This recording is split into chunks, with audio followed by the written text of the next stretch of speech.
Welcome back to Questing Beast. I'm Ben. Today we're taking a look at Willow. This is a grim micro setting for old school Dungeons and Dragons and related systems. Whether you're using OSR rules or 5e, you'll be able to adapt this pretty easily.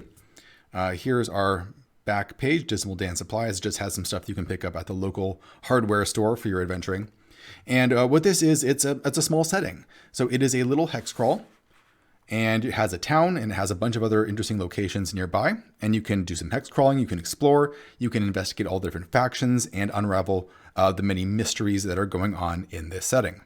The whole book is done by Lazy Lich, so that's the writing and the illustrations as well. I've reviewed some of Lazy Lich's stuff in the past, and I'm a big fan of how dense it is. There is a lot of information packed into a small package here, which means a lot of bang for your buck in terms of how much money you're going to be spending. As usual, links to where you can pick this up in PDF or in print form will be right down there in the description below. Before we dig into the rest of what's in this book, quick shout out to today's sponsor. This episode is brought to you by the Game Master Companion and Player Companion by Dragon Shield, now available for pre-order. Each of these gorgeous sets allows you to pack everything a player or GM might need into one convenient package. They feature reusable cards, turn trackers, foam trays for miniatures, clear overlays for character sheets, a GM screen, and a dice tray. With satin lining, dragon skin exterior, and magnetic closures, it's a truly luxurious product that takes your RPG games to the next level. Click the link in the description below to check it out on the Dragon Shield webpage and pre-order it today. All right, so first of all, we get our hex map right here with all the different encounter tables for wandering around this hex map, some ideas for fitting it into your own existing game, and a brief summary of the old school style. But of course, you can run it in any style that you want. It does incentivize player creativity, player freedom. You're expected to venture out and make your own fun. And the game or the adventure makes that easier by just making lots of interesting stuff all over the place. Pretty much no matter where you wander, especially if you're heading towards any of the main locations, you're going to find interesting stuff there to interact with. And because there's lots of different relationships between NPCs and factions, no matter what you do, it's going to cause ripple effects through the setting and things are going to change based on your decisions. Here's a map of the town of Willow with all the major locations right there.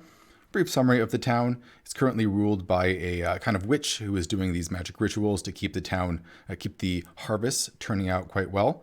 There's rules on the legal system, which is very simple, the economy, and we have hooks right here. So for example, the player is sent by a druid to check on her apprentice, the River Ranger, page 6. A lot of good references, which is nice. It tells you what page to flip through to learn more about stuff, to make sure he is doing a good job of taking care of the river and the woods. Some rumors about the town, weather and key descriptors. Not totally sure how this is going to work. You roll a d6 here, so that's clear that you can use that for weather. I suppose you can just pick different little bits of adjectives to throw in there as well if you want to. I'm not totally sure what the theme for each of those columns is, but it's not really a big deal. We have key NPCs right here. I really like this format for doing NPCs, similar to what I used in The Waking of Willoughby Hall, where you have their portraits right up there at the top, and then you have descriptions of them so you know who they are, and some what do they want. That's really important.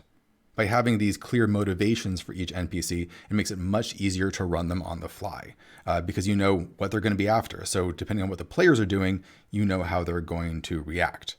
For example, that River Ranger that we mentioned recently, it says, what does he want? To minimize all of his needs, to avoid all work and negativity, to increase his level of comfort, and delicious food or alcohol. So just run him as a kind of a slacker bum living out in the woods, and you're good to go. And they all have little tables down here for what they're doing right now, in case you need some inspiration for that.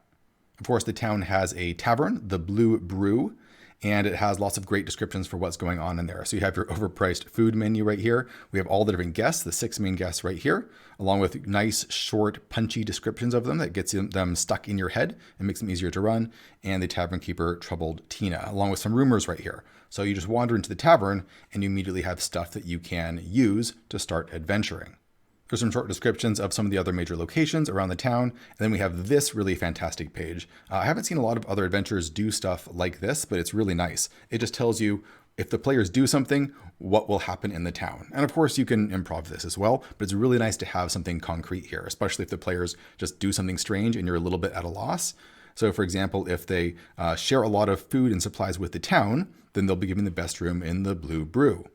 Or they warn the villagers of the Trent or the Okalisk, which we'll learn about later. They won't be believed unless they provide proof. If proof is given, will be met with horror. Villagers hold the River Ranger accountable for his negligence, as well as the wizards for no rational reason. So immediately that spirals off into new hooks that you can develop the adventure from. This page is all about relationships between the different factions and between the different characters. So for example, here's the major NPCs in the setting. You can read this down and across, I think. So for example, we have the River Ranger, and you go down to this for that character. That's Barth Crookshanks. So the River Ranger, that means secretly in love with Barth Crookshanks, or Brookshanks. So by using these symbols, it's a little bit clunky, but it's pretty fast to figure out what all of their relationships are, which helps with your role playing. This is for all of the characters in the tavern, all of their relationships to each other. We have the relationships of the town of Willow to the Crowfolk, Ratfolk, the Okalisk, and the Wizards, who are some of the major factions. And then over here, how all the factions are related to one another. So for example, if you want to know the Crowfolk and the Ratfolk, you just look in between them. There is a moderate-sized dungeon that you can explore in the town. It's behind the Blue Brew. A mysterious staircase leads deep underground below the Lake of Tears. And you can explore this whole thing. There's elves or sea elves that have been turned into undead sea elves and are replaying their lives in loops. The map is pretty good. A lot of the rooms actually have the name of the room on them, which is nice. And the keys are actually labeled on there as well. It's great to have visual indications of that stuff, including the wandering monster paths, so you know where the monsters are walking. That's good. The more visualness that you can put onto the maps, the more stuff you can put into pictorial form, the better. All of the descriptions of the rooms are on the next page, and they're done pretty well. They don't waste your time too much, although some of them are just a bit long, right? Some of these are these fairly lengthy paragraphs, and when they're all written like that, it gets a bit wearying on the eyes and trying to figure out exactly what's going on. Especially if you're trying to run this on the fly, you're gonna have to read pretty much the whole paragraph to figure out exactly what you need to tell the players in what order. Finding a way to organize stuff in a hierarchy so that you know what they're going to see right away, what stuff is hidden, and so on, would be a little bit better, just in terms of running things on the fly. But it's not that big of a deal, because most of the descriptions aren't too long, and if you just read it ahead of time, you should be good. We have all the dungeon monsters over here. We do have stats for all the monsters. The NPCs, I noticed, did not have stats, but that's not really a big deal. I would assume most of them are basically just level 1 characters, or even level 0. And now we start looking at some of the hexes. For example, the Forbidden Forest right here, which has a smoke dragon involved with it. We have a wizard tower along with this great illustration. I love the wizards as a faction. They're not portrayed as super scary or mysterious. They're more just like really reclusive nerds who are unable to deal with the outside world. And I really love that portrayal of them. There's a little list over here of wizard changes over time. They're always on the lookout for more books, and if their supply of books dries up, then they become more and more desperate, and eventually they will venture out of the tower, armed with many wards. Initially terrified, they have a transformation and come to see the adventure like a story from a book. I really love that little twist there, and that seems like it would be a really fun group of NPCs to play. We have a cutaway of the Wizard's Tower here, along with what all the rooms are and the many wards and protections that they've put in place.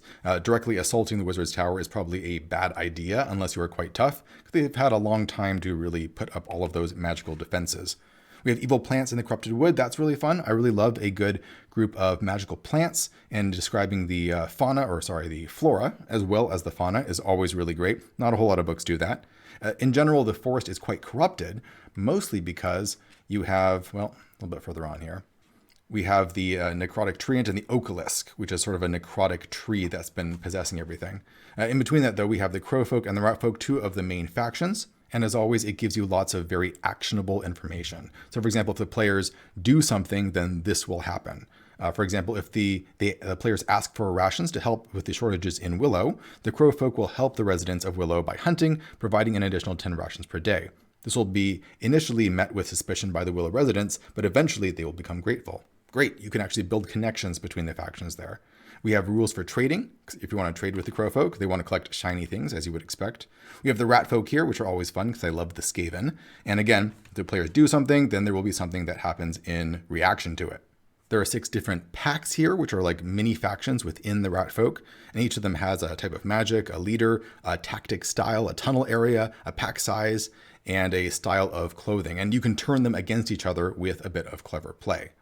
The necrotic treant is a nice big bad guy, sort of a evil ent that's wandering around and is quite dangerous. It has 10 hit dice, so pretty dangerous for a low-level party, and you're going to need some intelligent play to figure out how to take it out. The Oculus, which I mentioned, is the main force of evil that's corrupting the forest, and there's no way to deal with it directly. Direct attacks are just going to be absorbed into it. You're going to need to find some powerful anti-curse or blessings in order to remove this curse upon the forest. Some great creative monsters in here, like the Ashen Dryad, which is a undead dryad, something I'd never really thought of before, or the Wailing Willow. So it's a willow that has all of these skeletons that it's grabbed, and it's animating the skeletons to attack you as you get near it. That's such a fun idea, because you could play it as just this creepy tree that's just sitting there with like skeletons hanging from it. And as the players, of course, go up and poke with the skeletons, they all come to life. Now they're being attacked with swords and bows and spears as the tree thrashes around. And you can try and take out the tree by killing the main watching skull in the uppermost branch. That's kind of a video gamey tactic of finding the main weakness of the tree. And I think it's actually really fun. That works well in RPGs. On the last page, we have a timeline of possible events. I really like stuff like this because it allows the Dungeon Master to put pressure on the players. If they just hang around and they're not actually going to engage with the many weirdness and threats in the area, then things are going to start ticking forward. Things are going to get worse and worse as all of the different factions make their own moves. That's going to really prompt the party to start making some choices, as well as give the sense that the world is an alive place. It's not just a static environment waiting for you to act. It's going to have a life of its own. We also have random treasure right here, basic, advanced, or rare, that you can easily roll on depending on how big of a treasure hoard you want to be handing out to the players. So that's it for Willow. It's a packed little hexcrawl. It's full of lots of NPCs and lots of encounters, and it is written in a way that you can easily get the most useful information out of it very quickly, instead of just giving you a lot of fluff that you're not going to be able to act on as a dungeon master. As usual, links for where you can pick it up are in the description below. But before we go, quick shout out to some of the new patrons who joined us over the last month on Patreon. Those people are Russell Brinson, James Knight, Z Rivera, Nathan Sullivan, Renan Stigliani, Jeff Link, Kris Remond, Marcus Strox, Nor'easter Games, Russell Simmons, Adir Otto, Adam Smith, David O'Neill, Devin G. Pike, Jason Pash, Stephen Wales, PJ Meacham, James Freetley, and Sampo Cascatello. Thanks so much for supporting the channel, everyone, and thanks for watching. I'll see you next time.